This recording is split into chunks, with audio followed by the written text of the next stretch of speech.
in contemporary dance, there's a doing that is really important. Do the step or improvise the step or figure out what the step is or just make up what you're doing in this place.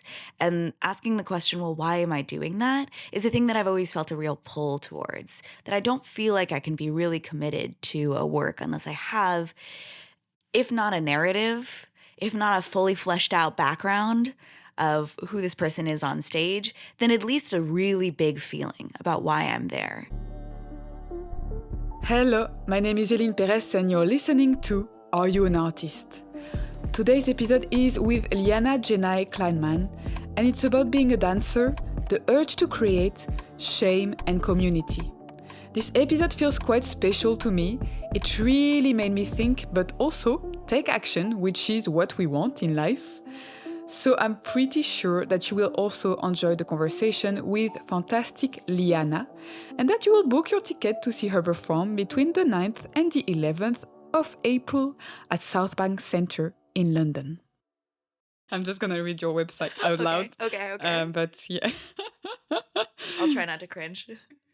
So, dear Liana, I met you at a birthday party a week ago, and when you told me you were a dancer based in New York, I thought, let's do a podcast episode together while you're in London.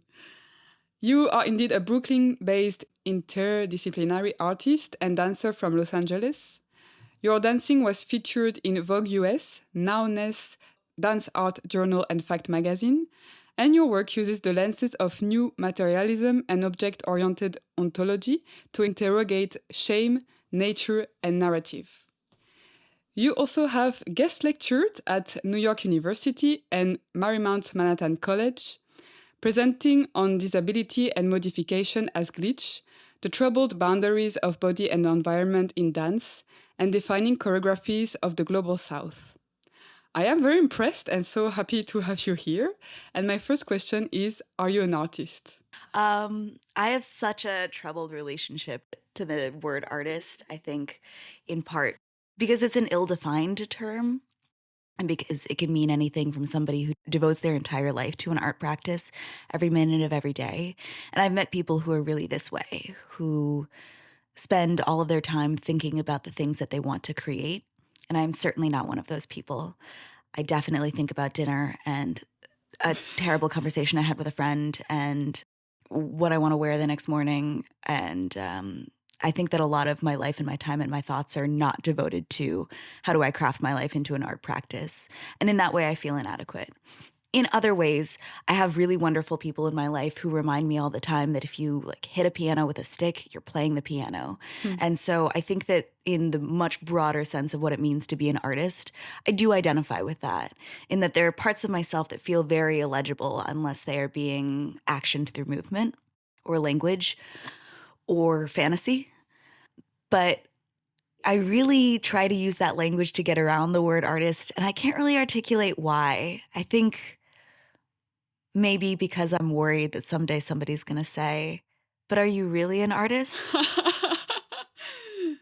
And then I'm going to have to explain that I don't know. Oh, wow. Yeah. And it is quite vulnerable when you say I'm an artist as well, I guess. Yeah. I think there's another dimension to this that is how do you conduct your life? In the way that I've never had a stable job and I might get a contract tomorrow that means that I'll be halfway across the world the next day, or I might not work for 7 months, and that's a rhythm of life that is really endemic to being an artist. Absolutely, I am. But I think that to really call yourself an artist is more than that. And so I use this term sort of flippantly to be well, freelancing, but I don't think that we always take the full semantic meaning of the word artist into account when we say that. Yeah. And do you remember when you first started dancing? I do. I grew up in LA. Both my parents work in television, so I had a very Hollywood upbringing. And they really, really did not want me to be an artist. They really were we've been freelancers our entire lives. It's terrible. Please get a 9-to-5 job. And when I was in elementary school, there was a nonprofit that came to my elementary school, and they like teach you how to do a box step. And the director of that nonprofit was a Joffrey ballet dancer. So through that nonprofit, I got a ballet scholarship. I fucking hated it. I was like, I have to wear pink every day. You had to wear pink. Yeah, pink tights, pink leotard, little pink shoes. I was like, actually, I'm kind of a tomboy. And they were like, first position. And I don't know, despite all of that, I really just kind of kept with it. I think that there's something about using one's body in a way that's challenging and also trying to work for beauty that I think even when I was much younger, I was like 12 or 13 when I started dancing, really resonated. The rigor, the discipline, and also the desire for beauty that is at the end meaningless. Like it doesn't actually mean anything to be turned out and to have perfect feet. It is a completely imagined rubric of aesthetic. Yeah, it is quite absurd sometimes. It's so absurd. And I think that there's a lot of joy in that. Like once you get to a place where you feel like you've mastered things and then you begin to unlearn things and you come back to ballet and you go, we were like walking around on our tippy toes. That's so funny. And my feet are fucked up from it forever. There's this funny place where the silliness of that meets a kind of violence to the body that I think is gorgeous and poetic, because there's a practice of how would you move if somebody else could live in your body. And I think technique is the practice of figuring out how to show people that. And it's terror, and it's like fascism. It's all of those things rolled up in one. Yeah. How did you start dancing? Can I ask? Yeah. Well, I think I remember when I was 5, my mom asked me, like, do you want to try ballet? But I think she really wanted me to want it. So I was like, I don't know, maybe, yeah. And then she was like, no, but do you really want to do that? And I was like, I have no idea. I'm like, 5. Yeah, all right. And she was like, do you really? And I was like, yeah, okay, I'll do it. This is my choice. And yeah, I remember I found it really strange, actually, from the start. We were doing like the butterfly with the knees, like all in a circle. Yeah. And I was looking around and I was like, why the hell are we doing this? You knew from the start. From the start, I was like, what? But then I really enjoyed being on stage, even when I was like super young and I wouldn't do anything crazy, I was just like, wow, I just feel like at home. Wow. Yeah. Wow. Which now makes me realize I haven't been on stage for a long time and that, maybe actually I really miss it. Yeah. Are there ways that you feel that you create stages for yourself? What do you mean, like create stages? Sometimes I talk to people who are trained as artists for a really long time, but they don't practice it actively anymore. And I'm thinking of one of my friends in particular who works as a flight attendant now. But the way that he lives his life is just so beautiful and has all of the poetry of his dancing in it that he feels the desire to dance sometimes, but mostly the initial spark that made him want to run towards being a dancer is still there. It just looks different. Yeah. Yeah, definitely. I think it's still quite present, but I feel very fulfilled by other things I do which are related to dance or performing. Like I do life modeling, for example. Yeah. And that I just feel like it gives me some sense of peace and being at home, even if I don't move really. Or sometimes I do move, but yeah. And I think also for me, just dancing was not enough. I needed to have something intellectual or create things or have conversation, which is what I'm doing with that podcast. And that nourishes my dance practice, I hope. So, yeah. Yeah. We'll see, yeah. Yeah. And it is a we'll see, right? There's a way in which like we need to come back to something or we need to leave it behind for a while in order to come back to it. Have you trained like professionally? In dance? Yeah. Yes. When I was in high school, my parents really did not want me to be an artist. I mean, they're really supportive people, but they were like, we know how hard this life is. So I was sort of juggling being a dancer or going into the sciences. And I ended up at UC Berkeley studying cellular and molecular biology for a year. Oh, wow. And I spent the entire time at this ballet studio that was like 2 blocks from my dorm. Like I just got so lucky. And I would wake up at 6 in the morning and I'd clean all of the ballet mirrors, and then I'd have my full day of school, and then I'd go and I'd take ballet class obsessively, and then I'd sleep, and then I'd wake up and clean the mirrors. And after that year, I auditioned for programs, and I ended up at Marymount Manhattan College in New York, which is a very conservative dance program. It's a very American modern dance focused. Graham technique. Yes. Yeah, we did talk about this, right? Yeah. It's a very, very Graham-oriented school in particular. So I did 3 years there, and I was studying ballet, I was studying Graham, I was running back and forth between the school on the Upper East Side and the Graham studios at Westbeth, like all the way downtown, and then running back up to get to my next class, which was insane now that I think about it. And euphoric and transcendent and all of those things. But I left that program, and then 2 years after that program, the world shut down for the pandemic, and I ended up in spaces where I got to talk to a lot of artists of color about what their experiences of navigating conservatories were.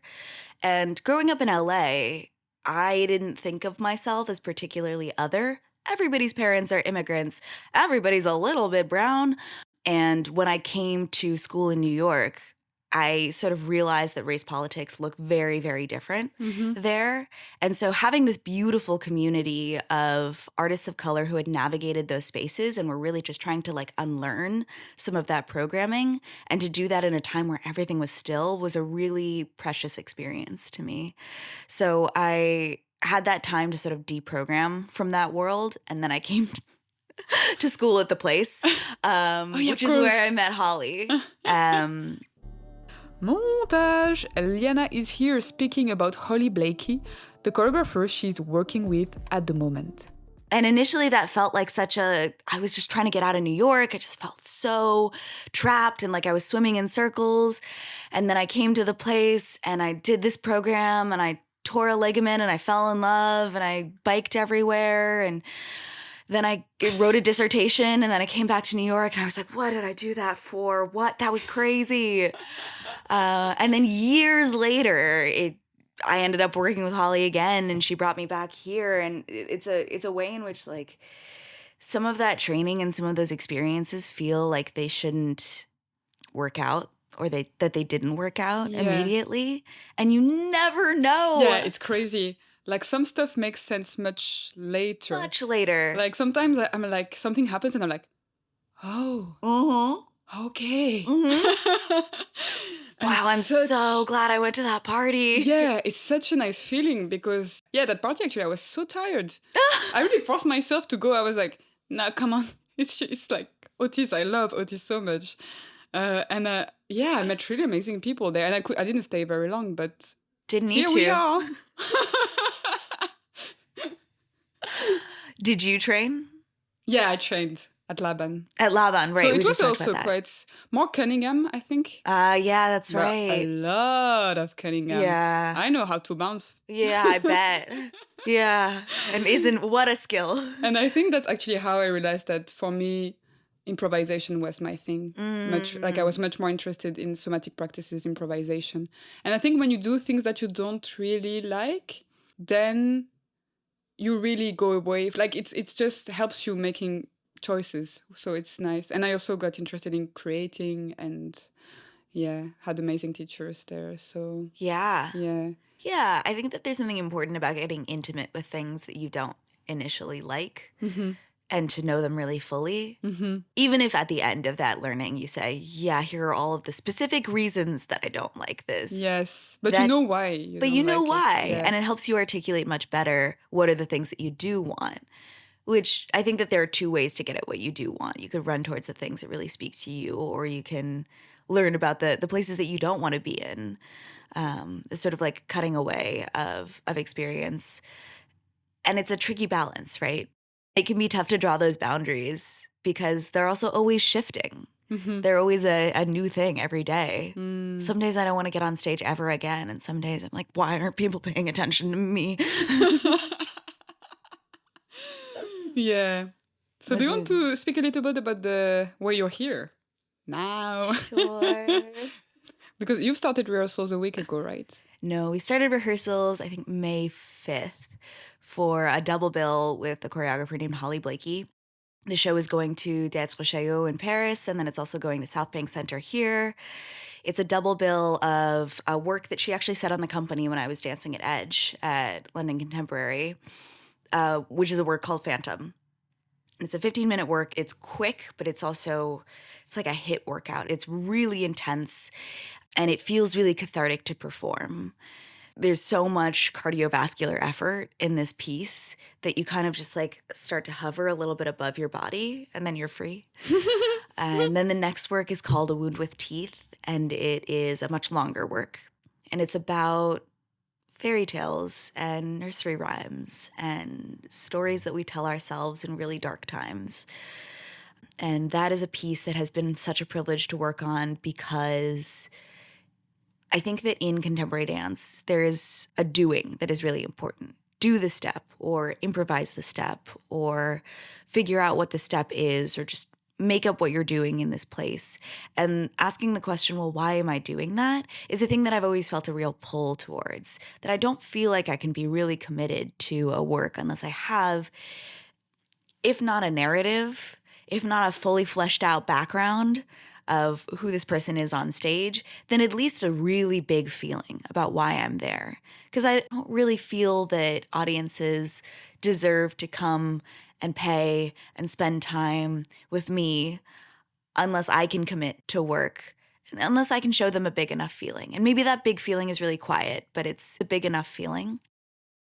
And it's been a real privilege to be in this work, because from the start, although we've had a really compressed period of time to put it together, the question of why was always in the room and always up for interrogation and always available to us.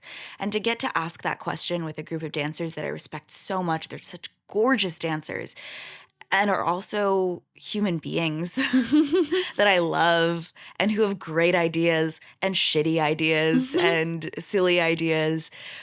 That feels like a tremendous privilege. I also had a sort of like wavering pathway through dance where at the conservatory where I was at, I was not particularly valued as a dancer. And I think that built up this idea in me that I was not supposed to succeed, which obviously made me. Do you know why you were not valued now? I mean, no, I don't know the actual reason. I think certainly I was academic.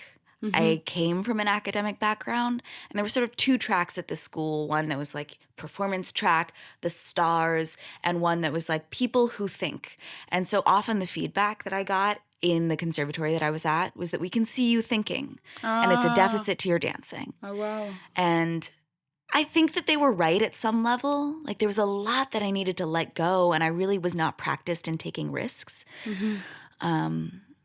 But it built this idea in my mind that I really wasn't supposed to succeed. And so I tried to find these ulterior modes to move through the dance world because I just wanted to do it. And I honestly couldn't tell you fucking why. So I ended up doing a lot of improvisatory work. I ended up doing a lot of dance opera work. I ended up doing a lot of commercial work. And I ended up here now. This work it's being performed on stages, and it's being performed with a kind of dancers, and it's being, the process operates in a way that I wanted to do when I was younger. And I was like, I can do anything. And then school was like, not you though. And it feels really surreal. It's like a dream coming true in a way. And for it to come true at like 28, 29 and not 21 when I thought you were supposed to get your dream company contract, which is absurd because I was a child and we were all children, is also, I don't know, it's evidence of when I talk to students now and they ask about how you make your way through the dance world, or even when I talk to peers, what I really want to say, and it's the worst answer, is like, if you want a dance career, just stay in the dance world. You don't even have to be there all the time. Yeah. But if that's what you want, just stay in the world. Yeah. And then you'll have a dance career. And it's so unsatisfying to say that. Yeah, but you have to keep going, I guess. You have to keep going. You also have no idea what's going to be valuable in 20 years. Yeah. You have no idea. That person that you worked with, like, for a one-off show, maybe they become the hottest choreographer ever, and then you get to be like, I worked with. There are just so many ways in which staying in a world and a community, and let's be honest, it's not a big community. Yeah. Like, you can kind of get around the dance world pretty fast. Is just so much of what makes it possible to have a career. Because people want to work with people they like. So one of the practices I've been doing recently is just when I meet people who really intimidate me, being like, that's my friend. I can message them about like, wow, great outfit today, diva. And then they're my friend. And then they say, oh my God, thanks. And then you can start to build a relationship with somebody that is built not on like, hey, I want you to pay me for things, which is important too. But also, I really respect you as an artist. This person that I work with once told me, nobody has ever hated it when you tell them you like their work. And I swear to God, the top of my head blew off. I was like, you could just tell people, oh my God, I really genuinely love your work. It really spoke to me. And that they might like it. Crazy. And that they might know that and think about the fact that you like their work and that you might want to be a part of it. I feel like now I'm like your student. Like, no, okay, no. Keep speaking. No. I need to, yeah, but no, that is really true. And for me, this podcast actually was a great opportunity to be Absolutely. like, hey, do you want to speak for an hour? And because I would never really dare, I'm always scared to disturb people. I don't want to be too much because, you know, as women, we shouldn't be too much. But actually you have to do it because then it also can create such beautiful conversations. It's like, yeah. Wow. Yeah. Right. And then the worst thing in the world is that they say, no, I'm busy this month. No! And I failed. Right, exactly. Yeah, you totally failed as a person because somebody else was busy. Oh, so silly. It's so silly. And you've done a bit your own work as well then. I've done a little bit of my own work. I really have struggled with being a choreographer and making my own work. I think for a long time what remains important to me is to be in conversation with people who have the like fire behind their eyes and they're like, we're going to make a thing and here's what it's going to be, but I don't know what it's going to be. Like, let's make it together. I think that I feel most comfortable in situations where I can, one, execute material very well. There's just like a deeply earth sign part of myself that's like, did I do a good job? Great, I can rest at night.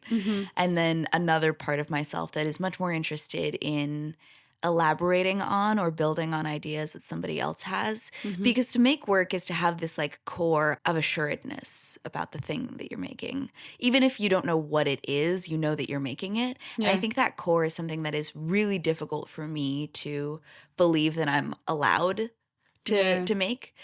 And so I just started making work about that feeling, about how I'm not sure that I'm allowed to make work. That is so crazy because, oh my God. Tell me. So I wanted to do this solo for 5 years. Really? Yeah. And it took me years. It took me years to do that. You know, and I was like, oh my God. And I kept changing the topic and stuff. And then I was like, you know what? I'm not making anything. I've been just for 5 years writing down ideas and stuff. So I decided, I think I'm going to make it about not making. Yeah. You know? Yeah. Because I see also all these creative people who, and it's usually people who are quite perfectionists. And it's either they do something that's 100% and looks great, or they just don't do anything. Yeah. And so I really want to play with that idea. And suddenly, yeah, it felt like it's really a drive because I really feel it in my body that I'm like procrastinating in a way, even if it's not visible. Yeah. You know? Yeah, I do know. But there are many rhythms and temporalities of what it means to be an artist. And I think that this relates to the conversation that we were having earlier about what makes the structure of a really good story. Having all of your works discovered the day after you die and then you become wildly famous, or having all of your works discovered the day after you die and then your grandson like loves them, or being celebrated your entire career as an artist, or peaking when you're 30 and then just like, you know, being an alcoholic for the rest of your life. All of these are ways of being an artist. They're just different temporalities. Yeah. And valuing one over the other is, I think, when we get ourselves into trouble. Exactly. By saying like, well, this artist that I love by this time was doing this thing. It's just like, that's a pathway that's gone now.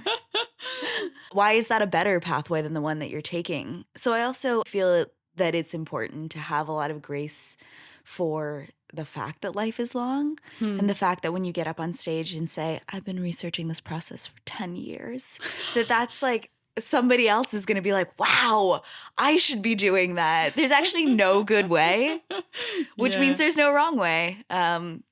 Trite, but true. Yeah, I dream really vividly, and I'm not good at the practice of writing down dreams, but I am good at the practice of waking up and being like, oh my God, the dragon was to whoever is closest to me. You dream about dragons? I do dream about dragons. Do you dream about dragons? No, never. No, ever? I'm kind of jealous. That's cool dreams. It's like a movie. They're wild. They're wild dreams. But there were a couple of images from dreams that are really like stuck around. So like, for 5 years, I'm like, that's a really good image. I should probably use that. And so I had an accumulation of these images, and I was also thinking a tremendous amount about shame, both personal shame, because shame is a thing that I really struggle with. It really like shuts down my body. It makes me really small. And I know that is a passing moment. Sometimes it's a long passing moment and sometimes it's a short passing moment. But it's something that I think is undergirded and that I hold on to because I think, well, if I have this shame, then it'll motivate me to be better. And everything that I've had in my life that I am proud of has been, I've done alongside my shame, with the shame on my shoulder. And what happens if I let go of that shame? What if I become like the wrong person? Which is an absurd thought to have. And also like, I can't let go of shame. It comes with me. But I started to think about that first in the dimension of the personal, in terms of like, what does it do to my body? And what are the things that I want to do? I want to like stand arm in arm with somebody with a knife between us. Like there are just so many ways that shame is also a creative force. And that it shuts me down. It makes me so much less of the person that I am. And then also, what are we writ large without shame? We're a people who commit genocide. We're a people who think that it's okay to harm other people. Shame is deeply important. I think it's politically important. I think that it's important that we all have a measure of shame because it tells us where our values lie and that we have values and that we care about other people. Shame, I think, is also a response to a deep sense of empathy. I don't want to hurt other people, and when I do, I feel ashamed. So I was grappling with these two dimensions of it does genuine harm to me to be in shame, and it also does genuine harm to the world for us to not experience shame. What does that mean for fantasy? Like, what are the fantasies that we create out of that? So that was the work that I was creating. And it was really not something that I wanted to do. I would have these beautiful images and I'd think, oh, that's great for a performance. And then I'd think, I don't make performance. For years. And at one point, the images just became too urgent. And I was lying awake in bed at night and thinking like, okay, yeah. And then the whole stage goes blue. And then there's this sound. And I was like, what am I doing? I'm not making shows. Oh, wow. That's crazy. And so I got this contract at the beginning of the year and I was like, okay, I'm leaving New York, fuck it. Like, I'll just make it happen on 4 rehearsals and no budget. And I had this gorgeous community really show up for me. My friend Spurge, who ran this gallery called Muse in Williamsburg. It took me weeks to work up the courage. I was like, can I use your gallery? Yeah, that sounds great. Like, come on by. Oh, wow. I was like, God damn it, I should have asked so long ago. And my partner made the music for it. And I had 2 really close friends, Joelle Santiago and Theo Armstrong, who came into the process and were like, I know exactly what this is about. I've been your friend forever. Here's how it goes. And that was really joyful and stressful to put together. But I think that made me much more confident in the idea that I could make work. But for a long time, I thought about choreography as a way to impose terror on other people's bodies. Have you had this experience where you do work by a choreographer and you're like, God, I feel so angry, or I feel so like hurt by a lover, but that hasn't happened to me. It's a way that somebody else's movement has been communicated into my body. And I just don't actually have a way to talk about it. It's not through language. It's through something much more primal. And I never wanted to do that to another person, to be like, here's a little bit of my trauma that now is going to live on in you forever. But I guess I started to just trouble that a little bit more because that's actually been a really joyful experience to me. And I think that it's expanded the depth of the way that I can feel. to feel and move with other people and like other people. So I'm still on the fence about that one. Wow. Do you make work? Well, You're making work about not working. Yeah, exactly. So I'm this solo. I also did, but that's when I was training. I did this solo as well.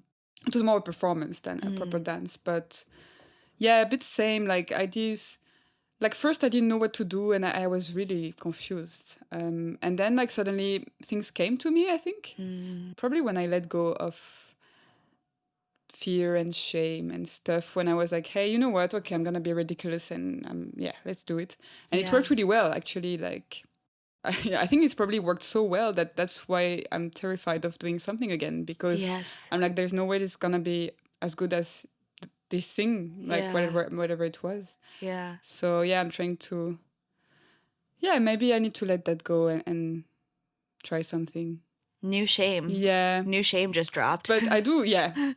I do struggle with shame as well. I think I can feel, because I have a lot of empathy, so I can really feel it when maybe I've hurt someone, and I'm so scared of hurting people, or but I think that's what we are doing. That we are human beings, so we are gonna do that anyway. Yeah. It's gonna happen. Let's try, maybe to listen to that feeling and say when it's time to say sorry or something. Yeah. But I also think there's a way that shame can be a sort of like spiritual or imagined shame, and that in sitting in states of shame, we actually end up hurting the people that we exactly we're trying to protect. Yeah. And that's a really tricky balance. Yeah. Yeah, it is. Yeah. Would you have a dream job? A dream job? Yeah. Or is that the job you're doing now? I mean, certainly that's true, which feels so fucking trippy to admit.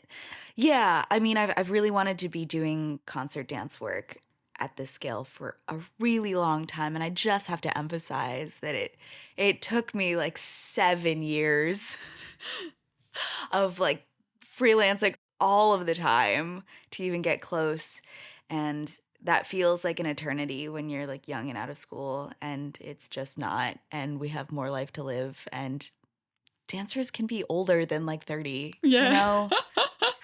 Can they really? I don't know. I have a really beautiful community of artists in New York that I feel so lucky to be close to. And they include opera directors and playwrights and choreographers and writers and video makers and musicians, and this really just very rich community of people who I love so dearly as human beings, and then also whose ideas just absolutely blow my mind. And I think that there's a sort of shared dream that we all have, that as we get old and indulgent and set in our ways, that we keep making work together. And so I think the dream job is to be in community with those artists who I've really built like a life and a dinner party circuit with, and to be making work with them forever. Oh. Even if that work is dinner. Oh, yeah. Even if that work is major opera commission, like whatever that work is, that would be great. Oh, wow. And it's been really special to also like grow up with them. Yeah. And to go from being brilliant idiots to being brilliant idiots with just like a little bit more experience has been a really, really special experience. And it reminds me that it's only lonely as you ascend if you don't take anybody with you. But when communities ascend, it's just a party. And your art career should be a party, I think. Yeah. Oh, yeah, yeah. Oh. Yeah. Do you have a dream job? I have many dream jobs. Yeah, truly. Yeah, but I do feel like I'm very lucky as well. I've met amazing people, and I think through this podcast as well, interviewing them, yeah, it's really blown my mind to hear all these stories and pathways and questionings, and I feel like I want to keep doing stuff like this. I want to keep asking questions. I want to keep learning. So yeah, just keep learning, I think, and keep that curiosity alive, because I think I'll keep going with life whenever I'm curious. Yeah. Still. Yeah. Yeah. It's such a motivating force to want the next thing that you do to be to learn more. Mm-hmm. It makes your world so much bigger. Yeah. Well, how do you learn? What are the ways that you're learning right now? People, I think. Yeah. Yeah.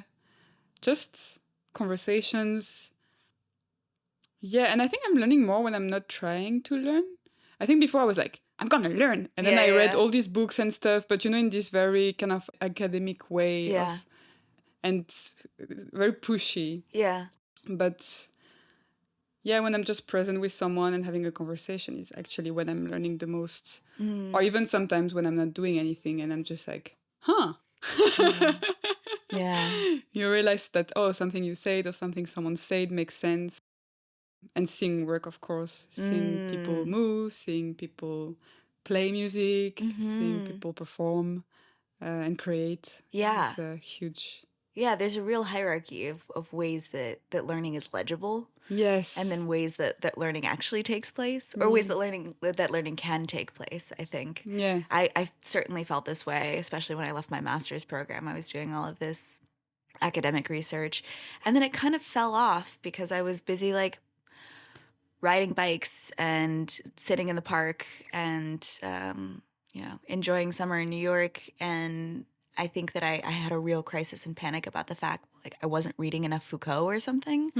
And I come back to that work. I come back to academic philosophy. I come back to the very legible kinds of learning. But I come back different every time, and being able to return to a practice. I feel this way about ballet as well, to make it full circle.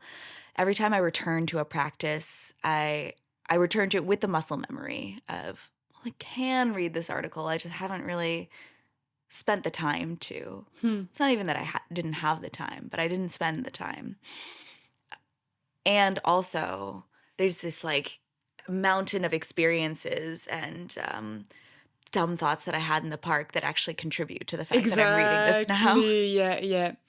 Yeah. I think you have really fresher eyes when you come back to that, and sometimes it's also just important more context. Yeah, because you're right. When you go out of training, you're a baby. Yeah. You're like, hey, Yeah. here I am, I can move. But you're exceptional. No life experience. Yeah, you don't know what people are going through or like. Yeah, no, it's true. Okay, little random questions of the end. Okay. What makes you laugh? Everything. Everything makes me laugh. Do you believe in talent? Oh. I believe in talent, but I don't care about it. Okay, that's good. Do you like to go to the supermarket? No, I get very sensorially overwhelmed. Colors that vivid or like sounds, my eyes glaze over. If you could have dinner with anyone, alive or dead, who would it be? Oh. Clarice Lispector? Just want to see how she talks in person. I don't know. She's an author, and she wrote a book called Ãgua, Viva, and then she also wrote The Passions According to G.H., and one more book that I can't remember, but she sort of pioneered this stream of consciousness style of writing that you can feel that she's like holding something bloody in her mouth as she's writing. Like she's so connected to the world. And she's describing the world in such gorgeous terms that are also deeply egocentric. Like everything is about the way that Clarice feels, which is a little exhausting, but it's also the way that Clarice feels is so vivid and so connected to the dirty parts of passion that, God, I just want to know what she's like after like a red wine and a cigarette. So bad. And if you could have a parallel life, what would you do? I love this question. So ready.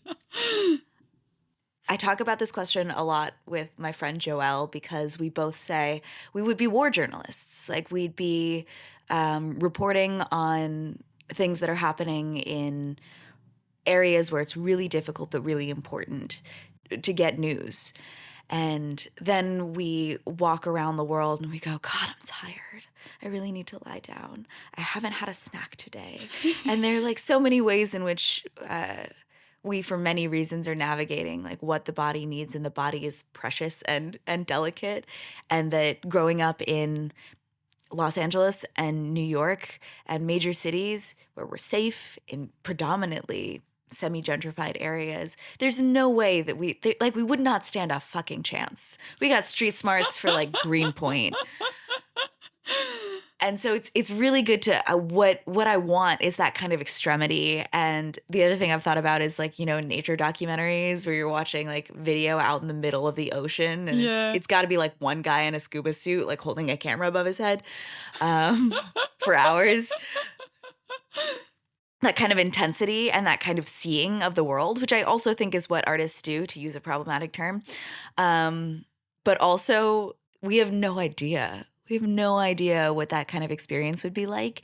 And it would be choosing a completely different way of living in the world to do that. Thank you so much. Thank you. This was so lovely. That was amazing.